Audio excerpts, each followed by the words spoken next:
You two look quite alike. Oh. You should be... That's a compliment to both of you. He is my granddad, so... You look like brothers. Yeah. Yeah, it's like a before and after, but before and after what, we don't know. Don't. She'll say we look like sisters in a minute. Yeah, we do.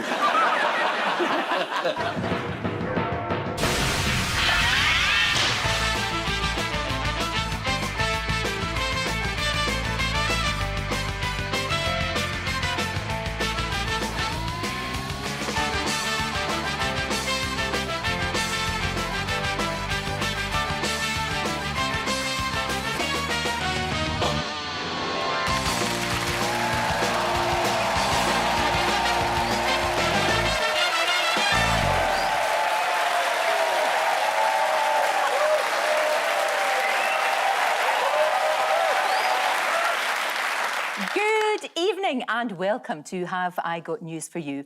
I'm Lorraine Kelly, and in the news this week, in Surbiton, a heavy user finds a quiet spot to score some ketamine from his dealer.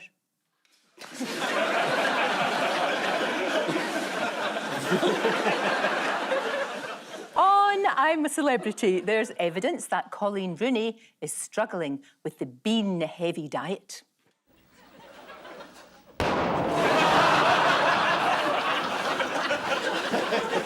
And in the Cairngorms, after being honked by the car behind, Ruth Davidson lets the driver know exactly what she thinks of them.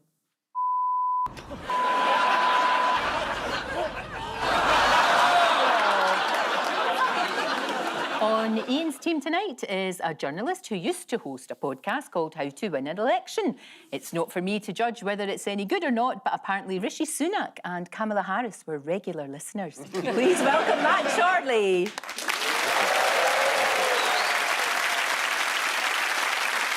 On Paul's team tonight is a comedian who did her first ever gig at the Ilkley Literature Festival, which is the second funniest thing to happen in publishing after the sales figures for Boris Johnson's book. Please welcome Maisie Adam.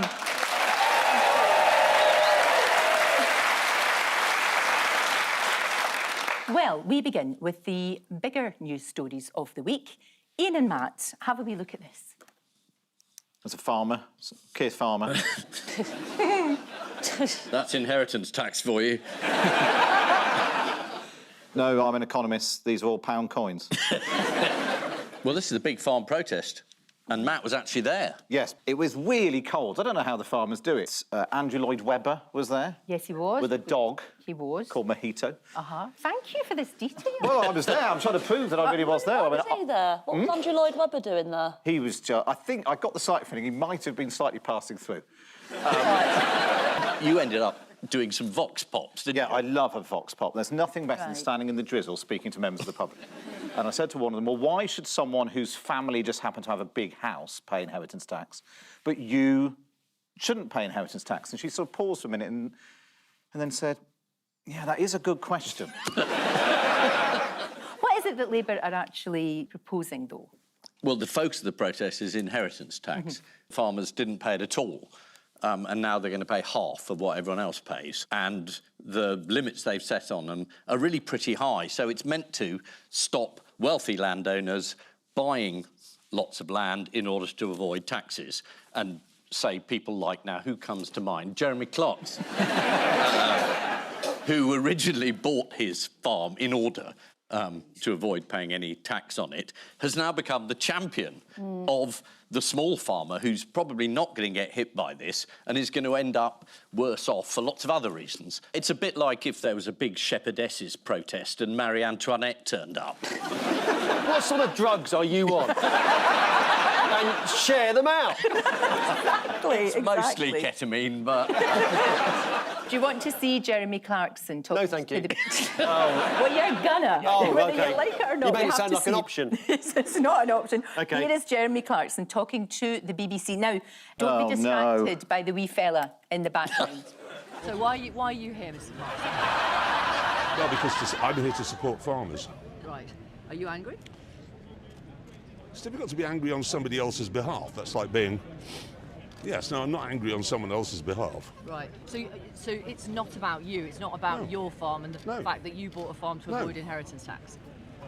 Classic BBC there. Classic. Oh, yeah. It's not the fact that I bought a farm to avoid inheritance tax. The fact. You told the Sunday Times in 2021 that's why you bought it. Oh, I love it. Was that Victoria Derbyshire? Victoria Derbyshire. Victoria Derbyshire, she keeps receipts. She does. You cannot fool her. She does. I mean, it's not as though he's got, you know, any history with the Beeb. I mean, she's quite lucky he didn't punch her in the face for turning up with cold food. Your face there, Matt, is sort of encapsulating the mood of everybody. I was just wondering when it was all going to be over. Although it does look like you've attached an umbrella to the top of your head. What could they do next, do you think? Oh, they're going to go on strike and stop milking, and so all of the cows explode. You're sounding like a pathetic liberal townie. I am not. I am not. I come from good farming stock. Do you? Yes, I've got lots of farmers in my family. I know my way around all of the animals. Oh. Yeah, oh yes, hello, I'm still here, yeah. What country do you think does those sort of protests? What country do you think does them best? Scotland. No. We don't protest. Don't you? It's the Belgians. The Belgians. See, everybody always forgets about the Belgians. They always just ignore them. Have a wee look. There you are. That's how they do it in Belgium. I could do that. Look at the power. I know. That cow was busting. Wasn't it? It's like a jet wash. Yeah. But despite all the anger and despite all of that, it was a peaceful protest. Although, if you were watching Sky News, it did threaten to spread into a wider conflict. Ah. You're watching Sky News Today. Still to come, farmers preparing to protest in Westminster as inheritance tax anger grows. We'll be speaking to cereal farmer. Now, how long that milk has been pent up in that cow, I can't tell. Yeah, there's no inheritance tax on intercontinental ballistic missiles. Yeah. There were a couple of other tense moments at the protest. Do you know what they were? A tractor drove over a traffic cone. You're so clever at it. I was there! Here's another ugly scene. Oh, I'm so sorry. I've never felt the need to say to a dog, blink twice if you need help. I want to tell that dog to go to the bar and ask for Angela. Who else showed up then if you were there? Ed Davey, Kemi Badenoch, Nigel Farage. Most of the shadow cabinet, actually, who suddenly all seem to think that protesting is actually a really good idea. Now they're not in government. Here they are. Oh, I know. Look at Priti Patel. She's showing her enthusiasm for farming by wearing something that she slaughtered that With her bare hands, probably. very morning. Bare hands, I know. They should have probably written something on that banner. No, that is literally their ideas about farming. Here's Robert Jenrick at the protests. Ah. Now, they should have written something there. We've covered it up, though. We have covered it up. What do you think that sign says? I'm standing next to the runner-up of the Boris Johnson look-alike contest. Oh, might be one of Boris's children. 'Cause- I don't know. Do you want to see what's on it? Yes, please. Yes, OK, please. then. Starmer, the farmer, harmer. You see what they did Oh, there? clever. Do you think that Yvette Cooper agrees with Keir Starmer? I'm gonna say yes.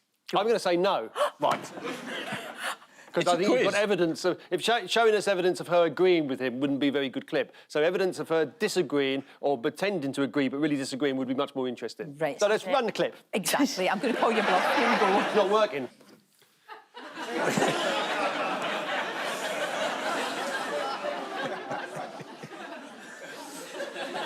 But there's a job after politics in the back of cars. Yeah, exactly, yeah. Oh, it's better than going on breakfast TV with her husband. Yeah. Well, indeed. But when she comes on, he's not allowed to talk to her. Is that right? Yeah, just to keep things kind of, proper. Yeah, exactly. Keep things proper. Yeah. Keep things proper and fair and all the rest of it. Oh, right. Yes, it does. Oh, sorry. I thought you made it sound like they can't keep their hands off each other normally. They have to be kept apart. And do you know what, Maisie? It could well be. Yeah, in case they start having it off on daytime TV. Exactly. He can't keep his hands off her Cooper, and she doesn't Oh, matter. no. You finished that, not me. Can you name any of the hard-working landowners set to suffer at the hands of the government? Dyson? Clarkson. Possibly Lloyd Webber. Tom Peck in the Times revealed Nigel Farage. Nigel Farage has land worth $3 million. Here he is at the protests. Oh, my God. I've never wanted a busting cow to hand. Straight in there. What does he grow on his farm, Farage? Fags? I don't know. I think he's got a vast tobacco crop. I can imagine what he puts on his crops. There's plenty of that. Save himself a fortune. So, who else was caught trying to trouser millions this week? Was this the relatives of the late Captain yeah. Tom? Oh, yeah. Yes. Yeah. Turns out he wasn't walking around the garden, he was just trying to escape.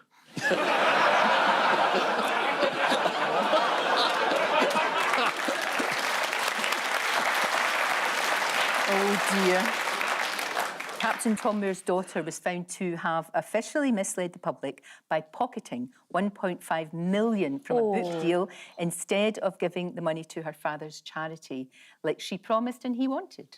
Captain Tom's daughter and her husband said they'd been treated unfairly and unjustly, and that the charity watchdog had a predetermined agenda. Yeah, like finding out the truth.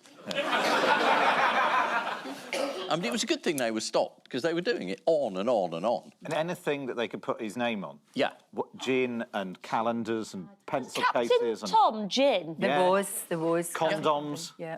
No. You're so bad. Imagine Captain Tom condoms. Yeah. You could go 100 times. Amazing. But you do have to go slowly. What evidence has Keir Starmer produced to show that he is on the side of the farmers? Oh, his parents kept donkeys. They did. Against their will. They did indeed. Well, he told the BBC this week, my first job was on a farm, says Sir Keir. I grew up in the countryside. We are a rural family. Although 3 weeks ago on a visit to a factory in Hull, he also claimed to have grown up in a factory just like this one. Where was he during all these protests, though? He was abroad. He was, yes. He was at G20. He was indeed. He spent the week in Brazil at the G20 summit, meeting world leaders, after which he went out into Rio to talk to locals and tell them how he'd grown up in a favela. Now, ITV sent Robert Peston to cover the summit, didn't they? Would you like to see how happy he was at being there? Absolutely. Yes, Yeah. Well, let's go back to Robert, who's in Rio, where the G20 leaders are gathering. And, Robert, when you are talking to officials there, what difference do they think President Biden's decision will make? Maybe there was a UFO. A flying pig, I don't know. On the It's great, isn't it? It's just brilliant. On the subject of jet setting, Yes. here's Starmer. Also popped to Paris for some entente cordiale. Here he is with President Macron. Now, keep an eye behind them. It looks like some of the French military vehicles have been supplied by the Flintstones.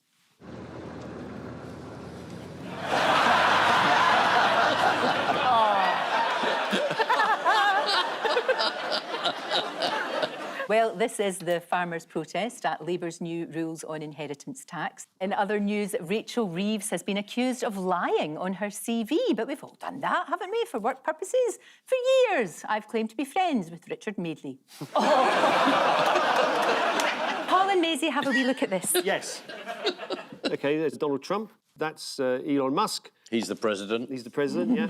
And that's Matt Gaetz, who was going to be Attorney General, but now can't be Attorney General because there's been some new revelations about his terrible life. There's a man who's worried about being extradited. Matt Gaetz has proved just too controversial, even for Trump. He was going to be head of the Justice Department, but he was being investigated for sexual misconduct by the House Ethics Committee until the investigation was closed when he resigned from Congress to become Attorney General. He needs to be investigated for them eyebrows alone. Well, yeah, and you know what? Looking at that, does he remind you of Robbie Rotten? You know Robbie Rotten from Lazy Town? Yes. Oh, yeah. Don't you think? It's a dead ringer. It's uncanny. Elon Musk has been put in charge of cost cutting. He's going to cut a third of the entire US budget. He's now calling himself First Buddy. Yes. Ooh.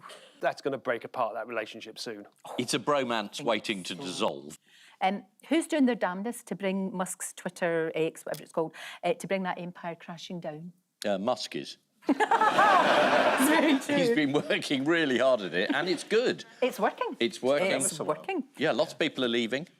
You were saying you only spend a few hours a day now on Twitter. I mean, I've given up the stuff late at night where I get into fights with people, because I've had a few. Fascist. So it's you! Let me show you this person. Oh, God. Oh, that's the Fox News guy, isn't it? He is the new Defence Secretary. Pete Hegseth, his name is. What's weird about this guy? He doesn't believe in germs. They don't exist. You can't see them, therefore they don't exist. Yeah, he said he doesn't think germs are a real thing. Now, he does have a military record, so you would think he'd have a good aim with a weapon, right? We'll have a look at him throwing an axe. Yes. Who's going to win this battle with the lumberjack?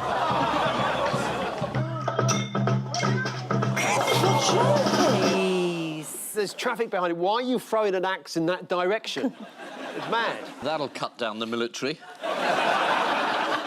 Who's this? It gets worse and worse. Brainworm guy. Yeah. Brainworm guy. This is Robert F. Kennedy Jr. The F stands for fuckwit. Is,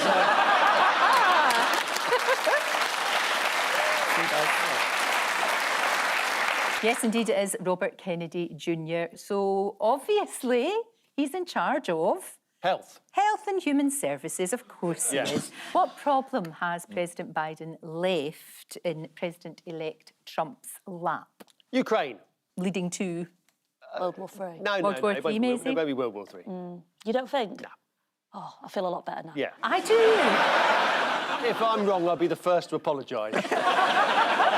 This cavalcade of bozos is going to be in charge in the world's most powerful country at the beginning of January. It can't help but fall apart in an air of absolute chaos. That is the most brilliant analysis, and the collective noun for bozos is a cavalcade. Yes. A cavalcade of bozos. Love that. Love it. Wonderful.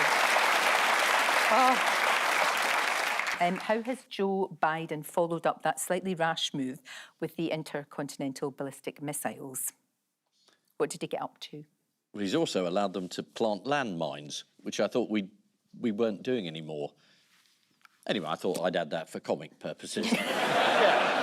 Well, he sort of wandered off into the Amazonian jungle.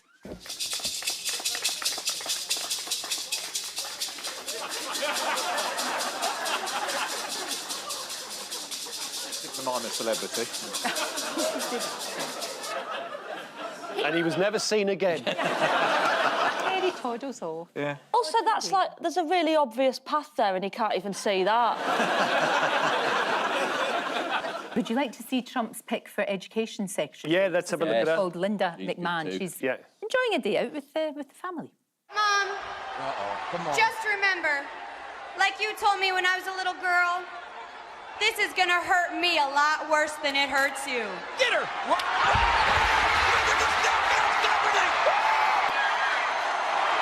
Stop it, just tell their husband to get her back!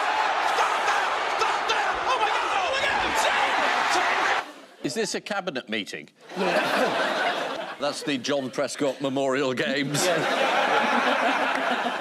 So she used to be, like, head of WWE then? It is literally people that Donald Trump has seen on telly. Oh, my God, the Home Secretary is going to be Marge Simpson, isn't it? She'd be quite good. She'd be all right. She'd be a breath of fresh air. She would be okay, Sticking with wrestling, what are they doing in a church in Bradford? To encourage people to go to church, they're staging wrestling matches in the church. So is this during the services? Yeah.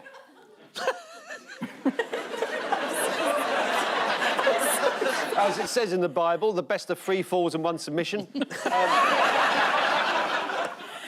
So it's wrestling matches in church. It's good, but I think it would be better if it was actually, like, the clergy doing it. Yeah. You know what I mean? The Archbishop of Canterbury should be in there, shouldn't he? Yeah, he should. Unfortunately, there's been a fairly major inquiry into that.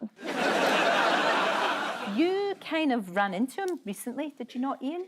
Yeah, I did. You did? How was that encounter? He appeared at a public event the day after he resigned in disgrace and thought no one would say anything. And he came over and said hello, so I said something. Did you? You've got balls, you really have. Well, that's very kind. That was your proof. Now this. Proof. He just seemed to me entirely shameless. And I said, you know, I don't particularly want to be rude, but we've written about this in Private Eye for a long time. And he said, but your account wasn't very accurate. And I said, feels odd to be lecturing the Archbishop of Canterbury about humility, but really you're not in a position to say anything about truth and lies at the moment. And then he looked a bit shocked. You know, years ago on this programme, I used to accuse Ian of being a bit snobbish, but now I withdraw that when I realise he meets the Archbishop of Canterbury at a drinks do at the British Museum. Do you think so, Paul? Do you think you'll be missed at all? We'll always hit somebody else. Oh, the Archbishop of Canterbury, sorry. Sorry.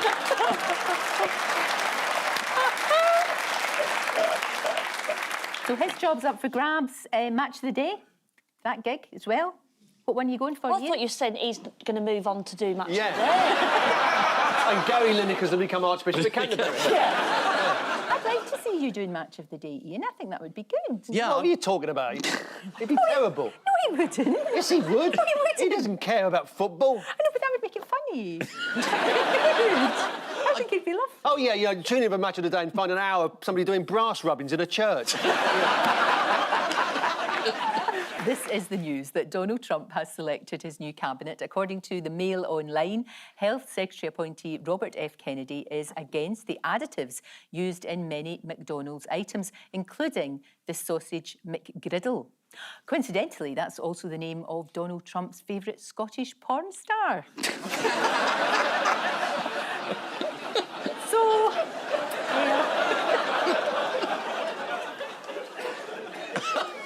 You're happy with that one, aren't you? right, let's put that. And so... Pint of bitter, please. So now to round two, the one-armed bandit of news. Fingers on buzzers, teams.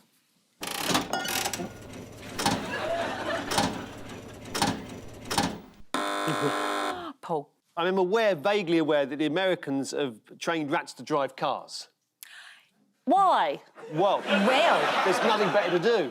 Well, it is the news, absolutely, that rats can drive. Yes. And what's more, rats enjoy driving. Do they? So how did scientists find this out, that rats are petrol heads, basically? A questionnaire? Has someone put something in my drink? What? Yeah. OK, so they've put a rat in a car. Yes. And they've sort of seen the rat go, hey! Why are we seeing if rats like driving? Well... Why is that on the to-do list? Well... You lot just seem like you're really fine with this. Absolutely. Researchers at the University of Richmond in Virginia... found that rats could be trained to drive a car in return for a reward. Yeah. The scientists first observed this during the pandemic. So, in the pandemic, when we were all clueless as to how we were going to find a solution, and you're telling me some scientists went, do you know what I'm going to find out today? Does a rat enjoy driving? I reckon we'll put the vaccine off till tomorrow. Would you like to see a rat driving? Well, yes, clearly. Yeah, obviously. Just to prove to Maisie that it exists. OK, here's one. There we are.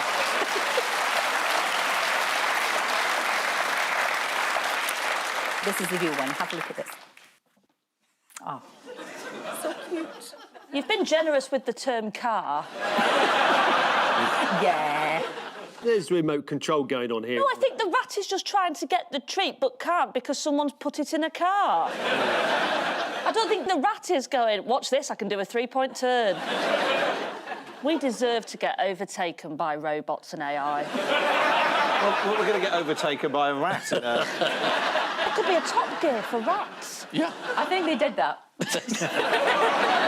How do you think the rats feel, you know, when they're driving around, the wind and their fur? I think they're enjoying the freedom of the road, you know, the independence. Apparently they love it. Yeah. So much so that when she was conducting the experiment, Professor Kelly, no relation, noticed the rats were jumping into the car and revving the engine before their vehicle hit the road. What's the end goal with getting rats to drive? What are we hoping to one day Planes. have? Planes. Yeah.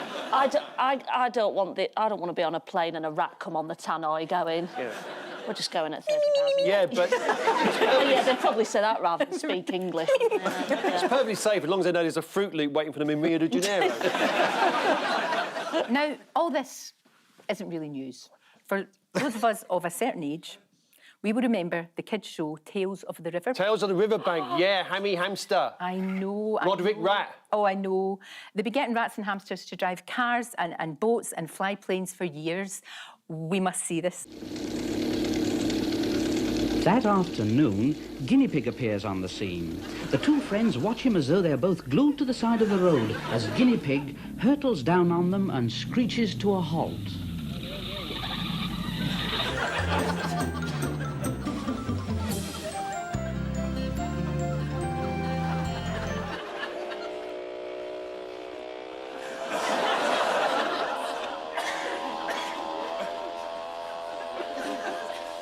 This was our version of Panorama.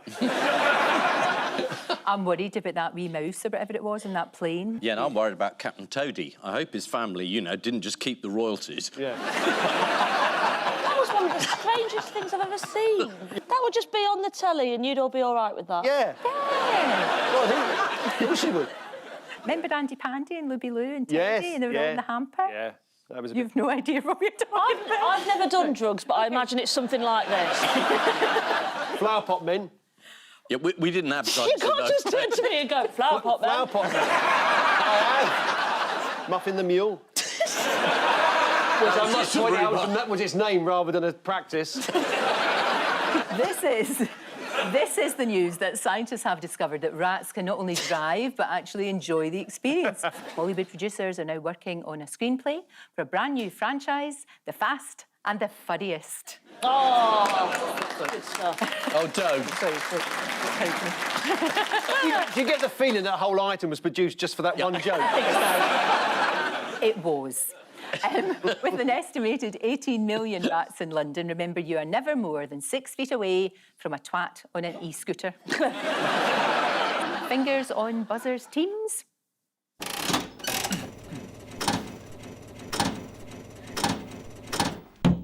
Oh.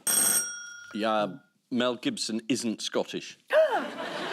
Really? Yeah, apparently he's Australian and he wasn't involved in Scottish independence.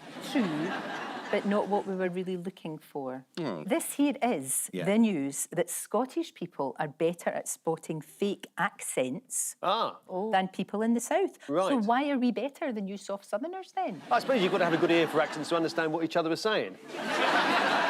Researchers from Cambridge University, no They less. didn't know nothing. They put some Scottish rats in a car. Researchers from Cambridge University think that centuries of tension and conflict have made Northerners, Scots and the Irish more wary of outsiders. Therefore, they are more attuned to spotting fakes, like Rod Stewart. Rod Stewart's not real. Who did Theresa May impersonate recently? Did you see her? Was it James Brown?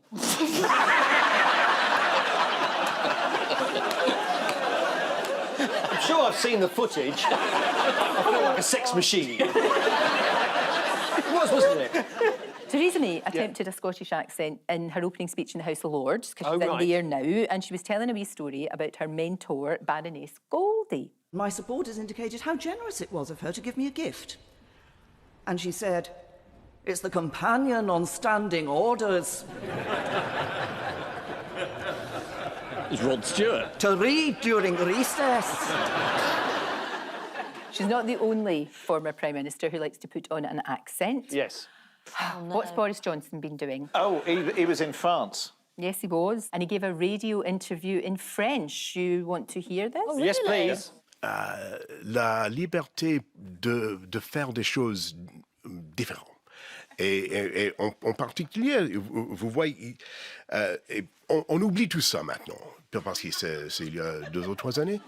What's he saying, Ian? It's gibberish. Yeah. We have actually got the official translation. Would you like to see this? Yes, please. OK. They make their burrows in rotten wood. Now it's what the dividends are past. There's a lorry load of interesting cheeses. He came on my show to talk about this book. Yes. I told him that people kept texting him and calling him a liar, and he did not like that. I asked him if he was a liar, and he didn't like it. You had it proper out with him, didn't you? He went, hang on, matey, that way. Yeah, he didn't like it. Did you call him une prick?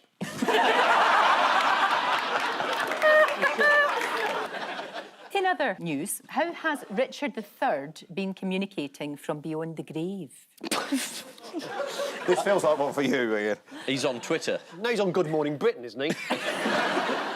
Well, there's a lady called Yvonne Morley-Chisholm. She's Yes. a vocal coach at the Royal Shakespeare Company. Yep. She has spent 10 years of her life perfecting an avatar of Richard III. Oh, right, good. Yes, which has revealed his voice. Yes, of course it would do, wouldn't it? Yeah. It would. Why am I in this car park? According to BBC News, Yeah. the team studied his skull to decipher how his facial muscles would have looked. Yes. And despite the fact he was born in Northamptonshire, declared that his accent was decidedly Yorkshire. Oh, no way. Does he sound like me? Well, do you want to hear? Yes. OK, let's hear. The sun sheens with no less licht and splendour, nor does it suffer any diminution of its strength. Rather, it is pleased to be seen, to sheen as a king in the midst of his nobles. I think he went everywhere but Yorkshire. He started off Irish, and by the end, he was Billy Elliot. Yeah. Of course, if you want to hear a really typical Yorkshire phrase, it would be, there's too many of them in our cricket team. Fucking hell, Lorraine. Sorry, Maisie. Your show's getting cancelled in the morning. National treasure, my arse. That's a proud boast. Yeah. A proud boast. Time now for the odd one out round. Just one between you this week. They are Kemi Badenoch, Swedish Minister Paulina Brandberg, Edward VII, and the French. Edward VII. Which one's he? You know you. Edward VII is the bottom left. He's the one in... Well, the only thing I know about him is that he had quite a big stomach and he couldn't do up the bottom button of his waistcoat. So then it became sort of like in polite society, you know, when people would meet the Archbishop of Canterbury in the British Museum, they would walk around, and they'd just they'd leave their button undone. He was a trendsetter. He was a trendsetter. Yeah. I know one thing. Yeah. You know more than one thing. You know your name and where you live. That's 2 things.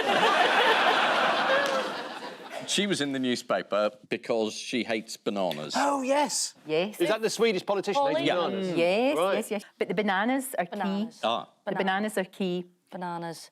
Bananas. Was he the first royal to eat a banana? No, I'm misleading you with the bananas, to be fair. So when you said the bananas are key, what you meant was it's nothing to do with bananas. Bananas are there. Right. Bananas are there. Fears and phobias. Yeah. She's the odd one out. They've all got an unusual food obsession, except for the Swedish minister, Paulina Brandberg, who has indeed got an unusual food phobia. And leaked emails to her staff revealed that she asked them to banana-proof rooms before she entered them. What? Yes. What's the technical term for fear of bananas? Bananaphobia. It is bananaphobia. Oh, no. Well, I thought Ian would, go to the Latin for banana and No. do that. Oh, he only knows one thing. Yeah. The only time you ever use Latin for banana is when you're in the British Museum talking to the Archbishop of Canterbury.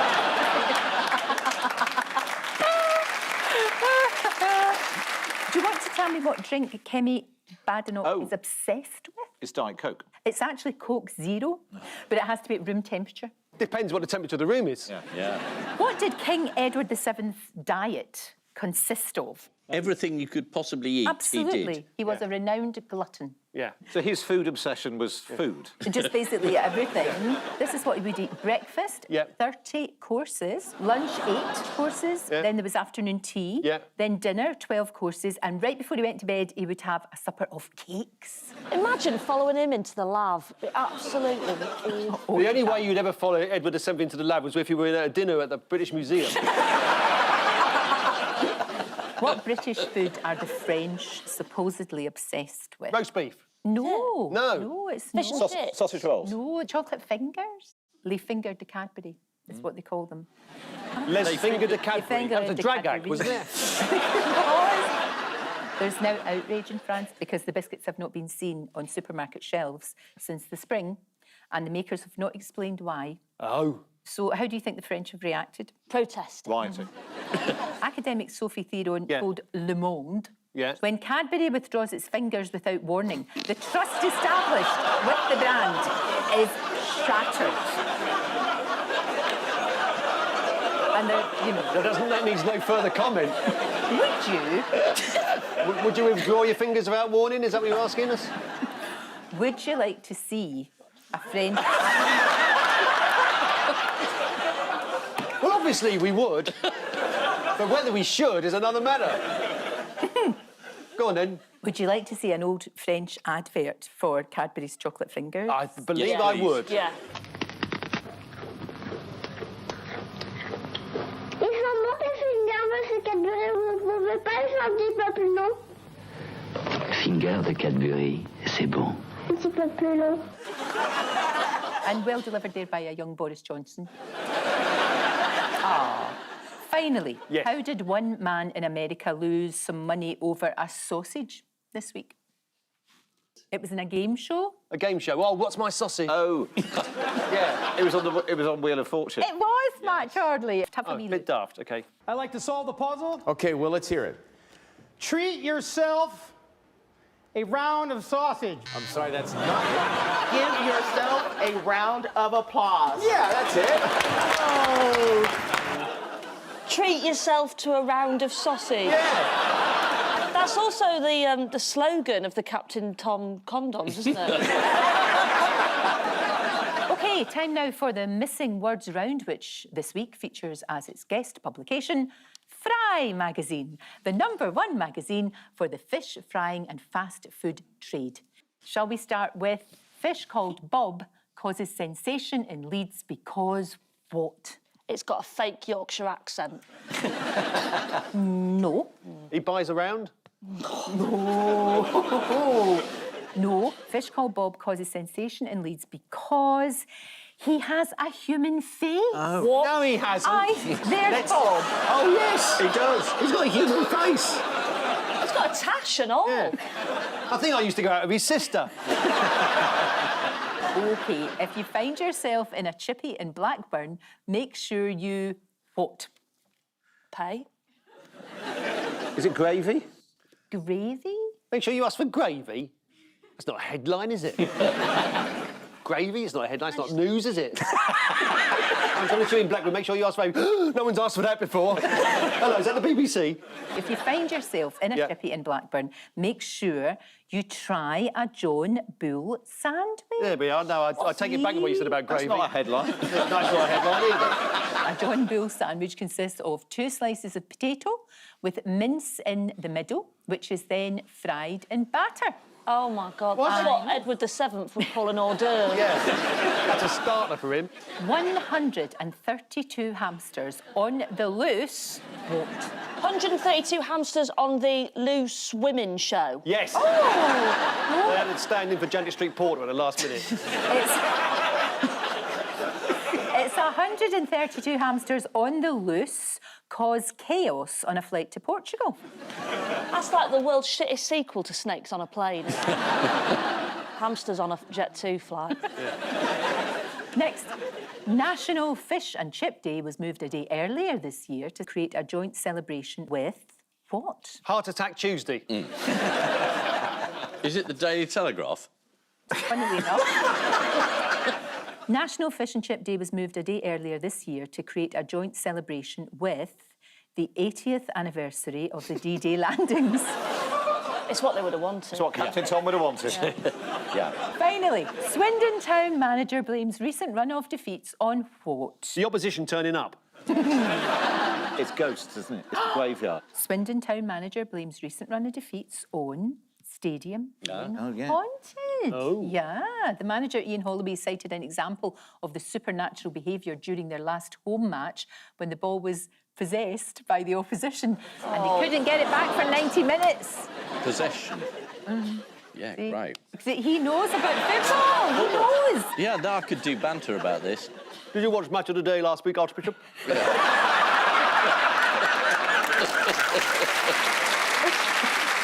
The final scores 5 are each. Ian and Matt. I've got 5. Yeah, what have we got? And Paul and Maisie have got 5. Five. Good draw. Right, before we go, there's just time for the caption competition. The monkey's saying, hello, is that the manager of Whipsnade Zoo? Guess who's in your office? Or alternatively, you don't understand, Maureen, it's over. Hello, Rats Taxis. What's the pickup address, please?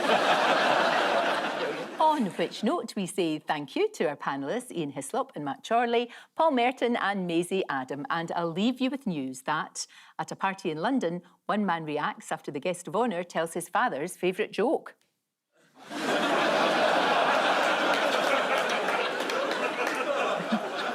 In Florida, one man wonders when his assistants will hurry up with those earplugs that he asked for. And in London, the media are introduced to the new editorial policy unit at GB News. Good night.